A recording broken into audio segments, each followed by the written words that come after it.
Hello everyone, welcome to the daily newspaper analysis of the Shankar IAS Academy brought to you by the Salespedia team. Moving to the topics for discussion, the first article from the Hindu talks about the role of the Enforcement Directorate. Next article titled Viksit Bharat from the Indian Express talks about the India's vision of Viksit Bharat in the budget 2025 and the new tax regime. Next article NAAC inspection talks about the CBI's involvement in arresting members from the NAAC, which is from the newspaper Indian Express. And finally, the last article talks about the aim of India's to increase their nuclear energy by 100 gigawatts by the year of 2047, and this is from the Live Mint. So without any further delay, let's get into the articles discussion one by one. Moving on to the first news titled, the ED attaches overseas assets worth 16,000 crore rupees in high profile cases. So the article discusses about cracking down the properties in the US, UK, UAE, Japan and other several foreign countries where the cases are involved with high profile individuals, and these cases are related in money laundering and other fraudulent cases. So in light of this article, let us see a basis about the Enforcement Directorate. So what is Enforcement Directorate? It is a specialized financial investigation agency under the Department of Revenue of India's Ministry of Finance, Government of India. So it is established in the year 1956. First, it was established in 1956 as the enforcement unit within the Department of Economic Affairs. So here the enforcement unit means any agency or any organization where they need to have compliance with the laws, regulations and the policies they make. So here the enforcement unit's main role is to bring in laws or have complaints with the laws related to economic crimes and money laundering. So here the major function is to investigate and prosecute economic crimes and money laundering. So here prosecute means prosecution of any individual or law firm or any agency where they are guilty of the crime or the fraudulent cases they were involved. So first it was established in 1956, but later it was renamed as Enforcement Directorate in the year 1957. Now looking into their key laws here, the investigation and prosecution of the Enforcement Directorate is done in two major laws. First is the Foreign Exchange Management Act of under civil violations. So they take cases under the civil violations, and next is having second law, which is the Prevention of Money Laundering Act of 2002, where they take in cases related to crime related to money laundering and other fraudulent and crime cases. So here it works for the civil and here it works for the criminal cases. And Foreign Exchange Management Act was formed in the year 1999. So altogether their functions is to identify and seize properties involved in illegal activities related to the foreign exchange, and at the same time coordinate with other international agencies where they also take in the account of cross-border financial crimes. So these acts are mainly related with the article associated. So looking into their powers, first they attach and confiscate the properties derived from the criminal activities.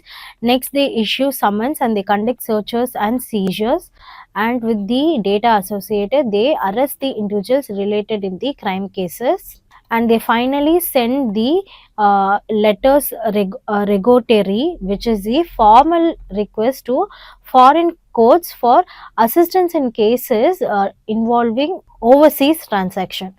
So looking into their jurisdiction, they operate across the India, which is the Pan India, where their headquarters are located in the New Delhi, and they also maintain other offices or other branches or zonal offices in many major cities such as the Chennai, Mumbai, Kolkata and Hyderabad.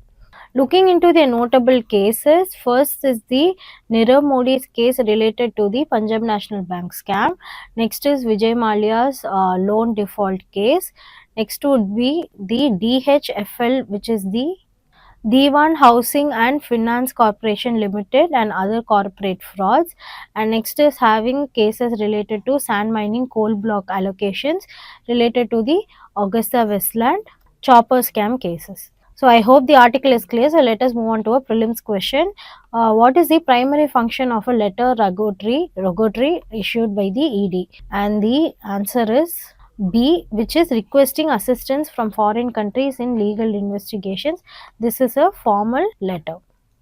So here moving on to the next news, here the budget of 2025 to 26 have been represented recently, and under the leadership of Prime Minister Shri Narendra Modi, there has been changes on the personal income tax regime system, where the recommendations to rationalize the income tax rates for the middle class of our society has been revised. So in light of this article, we would also see about the Viksit Bharat being discussed through the budget, and also about the new tax regime. So here Viksit Bharat, it's a national vision where the term Viksit Bharat translates to the idea of developed India, where the governments of our Indian country's vision is to bring a fully developed, self-reliant and globally competitive nation.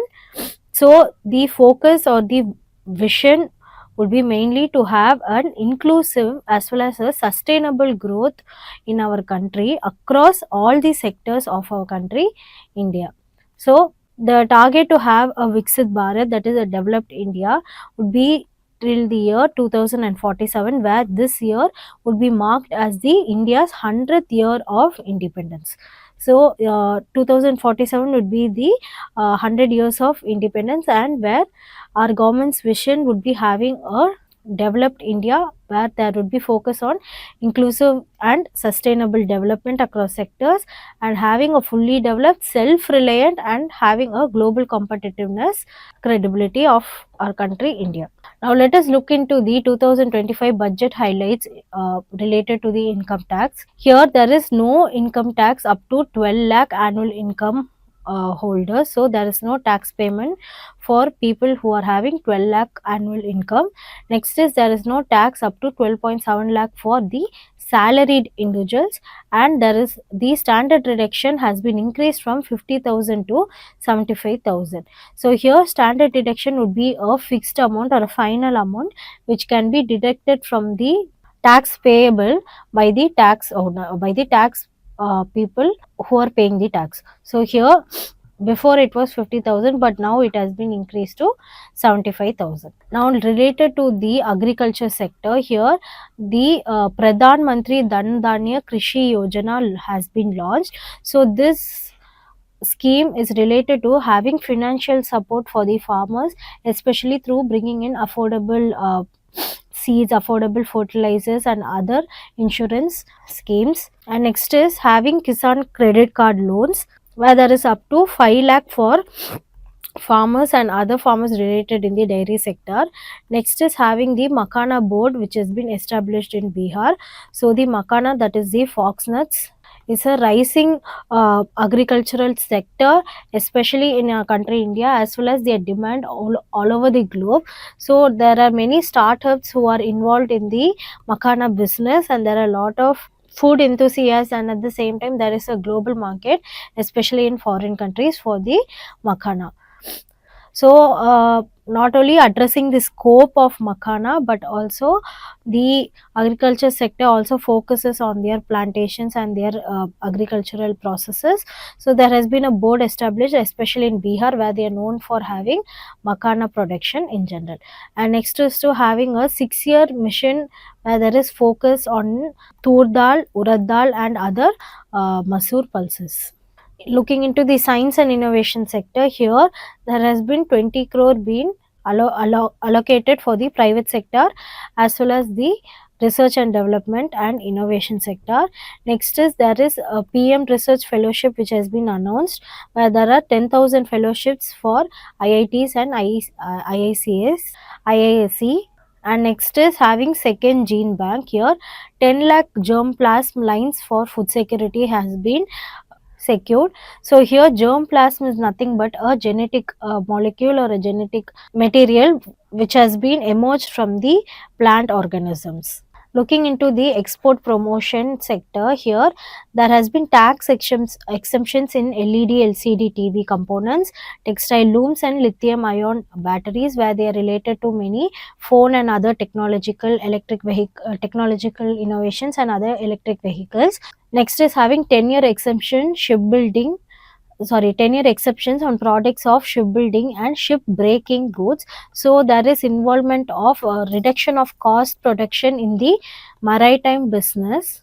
Thus there is importance of indigenously made products of shipbuilding as well as shipbreaking goods. Next is having reduced duties in the wet blue leather. So wet blue leather is a tanned leather dye which is being made by the chromium salts. So these salts are involved in producing dyes and tanned colors, especially in blue color. So it promotes indigenous market for our leather dresses. And next is having simplified customs, where it is related to having tax exemptions or a tax compliance with the tax laws for more faster provincial assessments. And also that is it helps in encouraging the voluntary declarations by many tax holders to have a smooth functioning in the tax related regime. So looking into the revised income tax slabs, first the 0 to 4 lakh taxpayers doesn't need to pay any tax. So 4 to 8 lakh taxpayers need to pay only 5%, 8 to 12 lakh taxpayers need to pay only 10%, 12 to 16 lakh payers taxpayers need to pay for 15%, 16 to 20 lakh payers need to pay for 20%, and 20 to 24 lakh payers need to pay for 25%, and above 24 lakh percent of taxpayers need to pay 30% of tax. And there is no tax up to 12 lakh annual income payers. So these are the changes in the income tax slabs, which has been highly encouraged by the citizens of our country. So I hope the article is clear, and let us move on to a prelims question. Which initiative is focused on modernizing infrastructure and ensuring last mile connectivity? And the answer is PM Gati Shakti.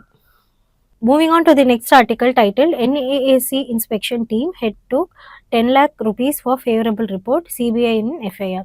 So the article discusses about the CBI arresting members from the NAAC committee, that is the National Assessment and Accreditation Council, where they took bribe for favorable report or favorable credits. So in light of this article, let us see the basic information about the CBI as well as the NAAC. So the CBI, Central Bureau of Investigation, is India's top investigative agency, where they handle cases related to corruption, economic crimes and other serious offences and cases. So they work under the Department of Personnel and Training under the Ministry of Personnel. So first it was established as the Special Police Establishment in the year 1941 for corruption cases alone. Next it became Delhi Special Police Establishment in the year 1946 under the new law, and then it became Central Bureau of Investigation in the year 1963. Now looking into their structure, first the director, that is the head of the CBI, is appointed by the Prime Minister, the leader of opposition, and the Chief Justice of India or the nominated judge. And looking into their branches, they are divided into branches such as anti-corruption branch, where they work for the corruption cases. Next is branch of the economic offences, where they work for money laundering and other financial crime cases. Next is the branch called special crimes, where they work for cases related to murder or terrorism and so on. Next is the cybercrime branch, where they work cases which is regarding to the digital platform. And next is the Interpol, where they work cases related to the foreign countries. So how it works: first, for any CBI officers or agency to take an investigation on any case, first you need to have permission, which requires the permission of the central government. First they need to have a nod from the central government, and often there need to be consent or allowance from the state government.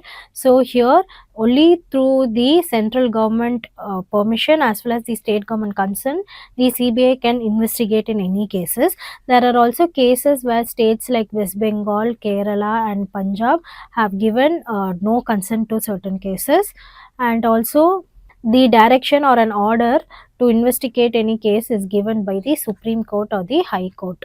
Now looking into their function, first their main role is to stop or curb corruption. Next is to investigate financial crimes. Next is to handle serious offences or crimes. Next is to assist courts and the other government cases. Next is to collaborate with Interpol cases where it needs a lot of involvement with the foreign countries and other cross-border financial crimes.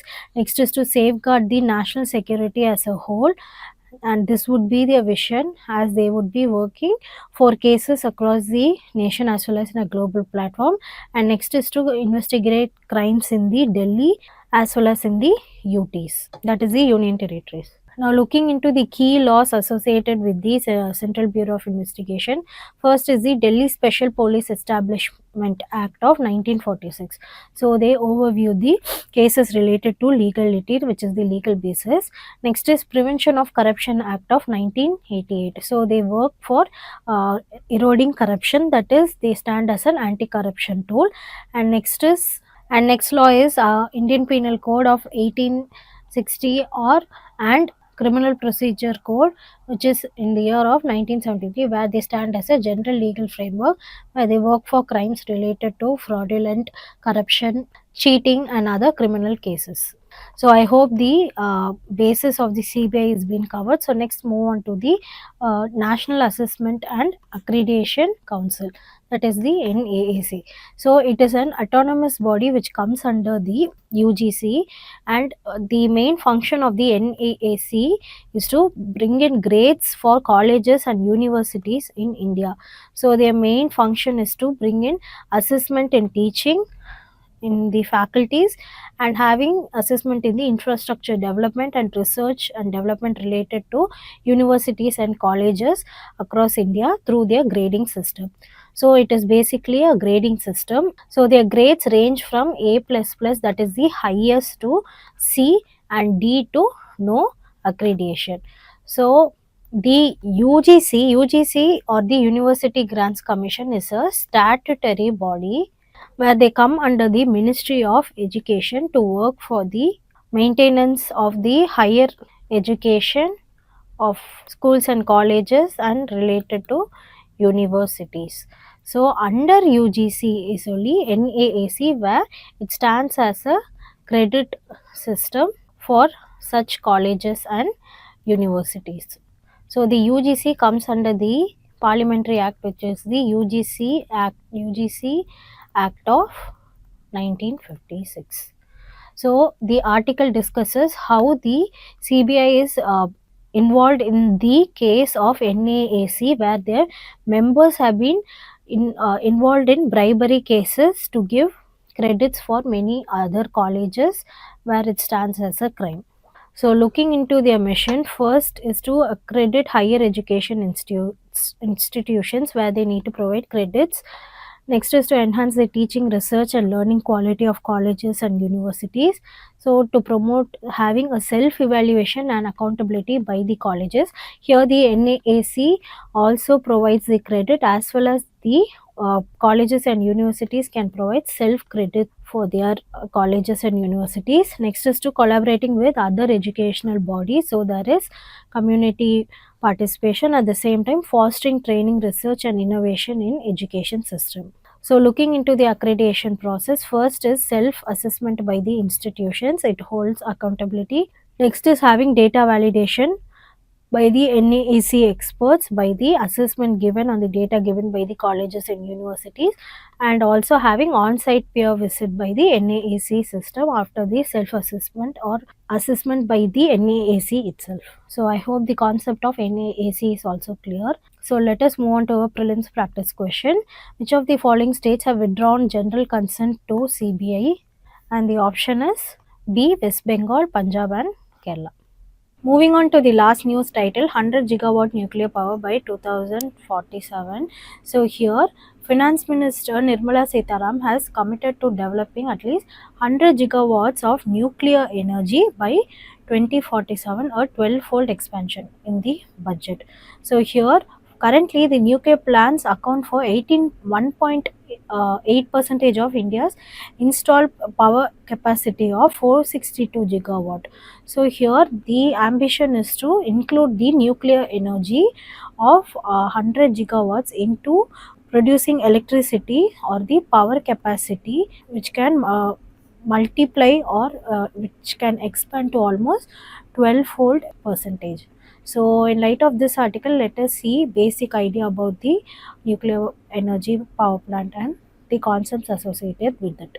First, looking at the current status and contribution, here nuclear energy is the fifth largest electricity source, which is almost approximately to 3% of the total generation. Here there are 22 reactors and 7 power plants, which is almost 6,000 megawatt capacity of power producing.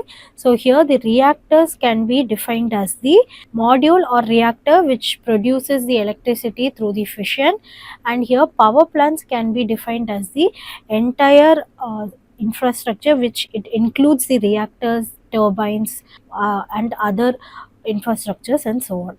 So here India's first 700 megawatt electricity, which is by the Kakrapar Atomic Power Project 3, has connected to a grid in the year of Jan 2021. So here in current status there are almost 18 pressurized heavy water reactors and 4 light water reactors. So in the reactor, nuclear energy is being used to produce the power capacity. So here through the uranium 235 present, there is a splitting of the atoms which has the neutrons, and it is split through the fission to bring in chain supply, chain reaction supply, and through that heat is being produced. So this heat is being streamlined through the turbine and there is electricity produced. So when the heat is produced, there need to be cooling of those heat. So a coolant is being used in the reactor, and to multiply the chain supply chain effect to produce in more neutrons or fission, there has been moderator used.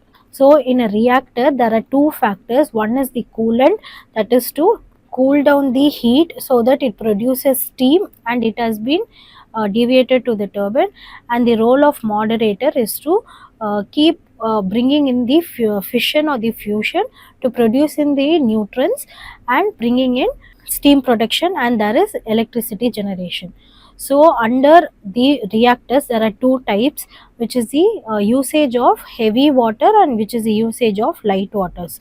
So there are 18 pressurized heavy water reactors and there is 4 light water reactors in the current status of the nuclear energy in our country, India. So I hope the concept is clear.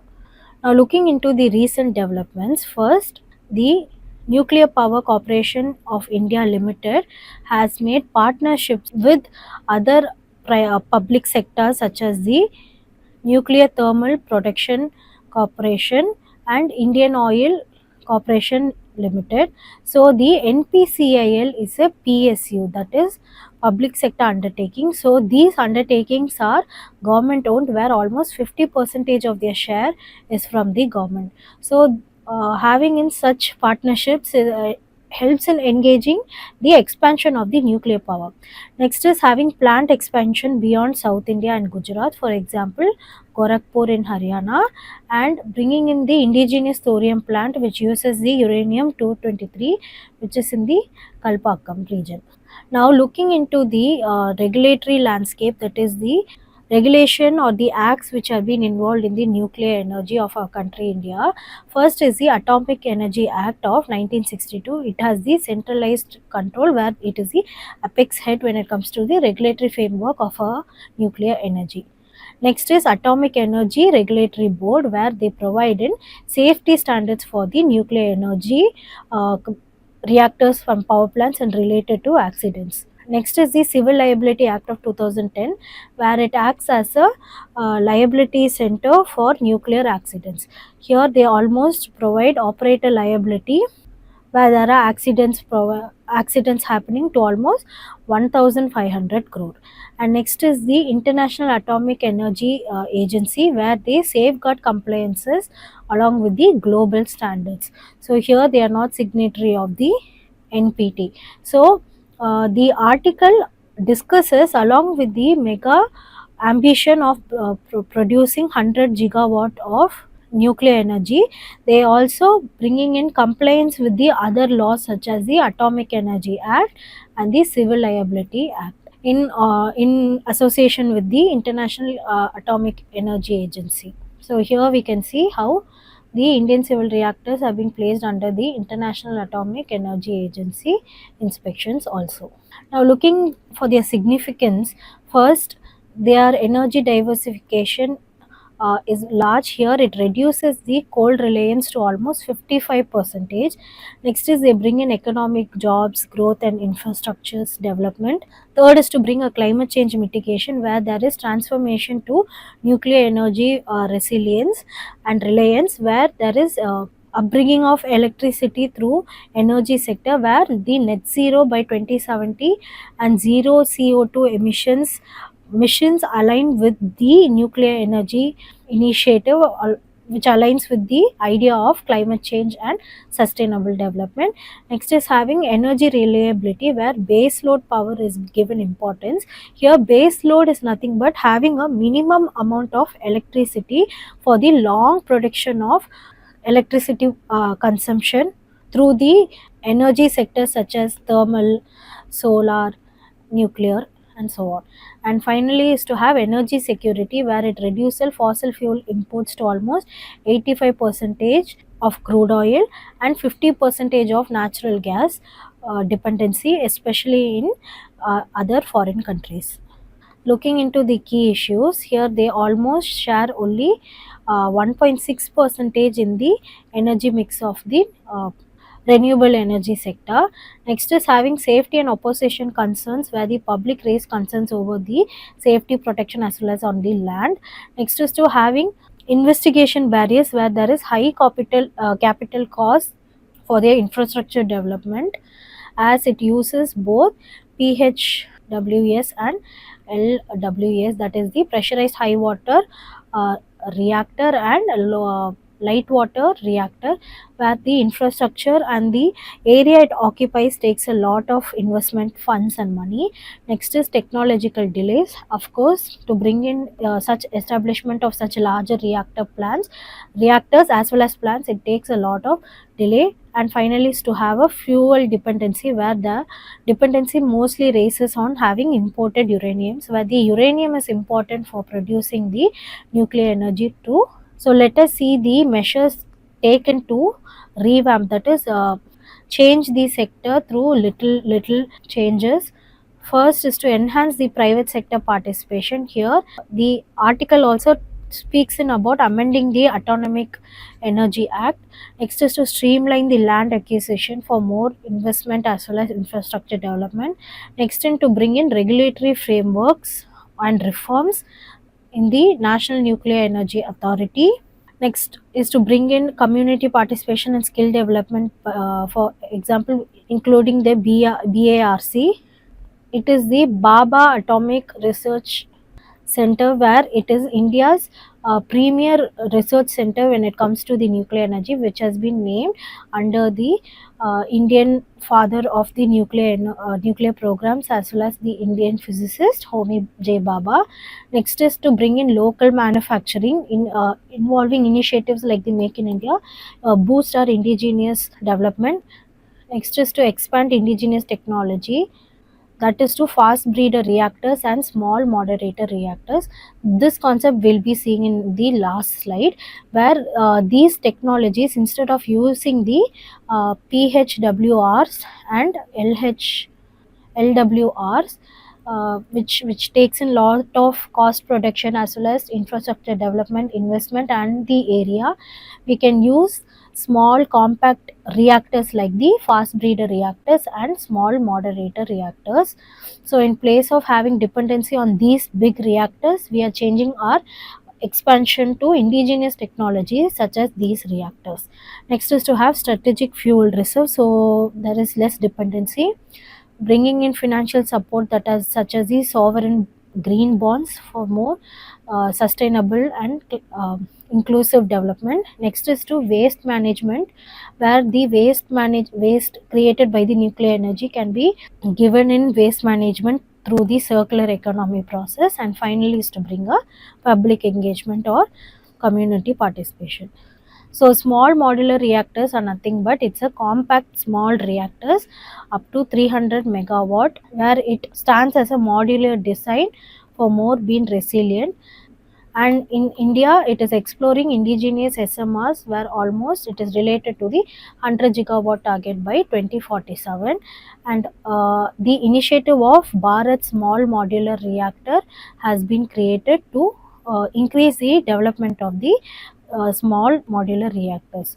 As I told before, in the place of PHWR and LWR, it can be replaced to SMRs, where these reactors, rather than using heavy water and light water, it is more compact in nature, where it uses both the waters. There isn't necessary to use only heavy water or light water. It can use any type of water which can be both heavy or light in nature. So I hope the article is clear, the concepts are clear, many institutes related to the nuclear energy are clear. So let's move on to a prelims practice question. The function of heavy water in a nuclear reactor is to slow down the speed of neutrons. So here in a fission, the uranium 230 would be involving in the splitting of the neutrons. So while bringing in fission, when for the first time, when the atoms having neutrons, when it splits up, first it is done in fast phase, and next for these next upcoming supply chain of those splits or those fission should be done in slower ways. So the heavy water stands as the moderator here to slow down the speed of neutrons. So there is fission. As fast splitting of the fission is not applicable to uranium 235, only slow splitting of the fissions would be applicable to the uranium 235. So here it is not to increase the speed of the neutron, but it is to opposite, to slow down the speed of the neutron. So there is fission and there is heat produced, and that heat is being cooled down by the coolant, and steam is being produced and electricity is being produced ultimately. So it's not to cool down the reactor or stop the nuclear reaction. Thank you so much for watching this video. I hope you are at the end of the video. Don't forget to give a like, comment and share, and to further not to miss any other content, subscribe to our channel. Thank you and have a nice day.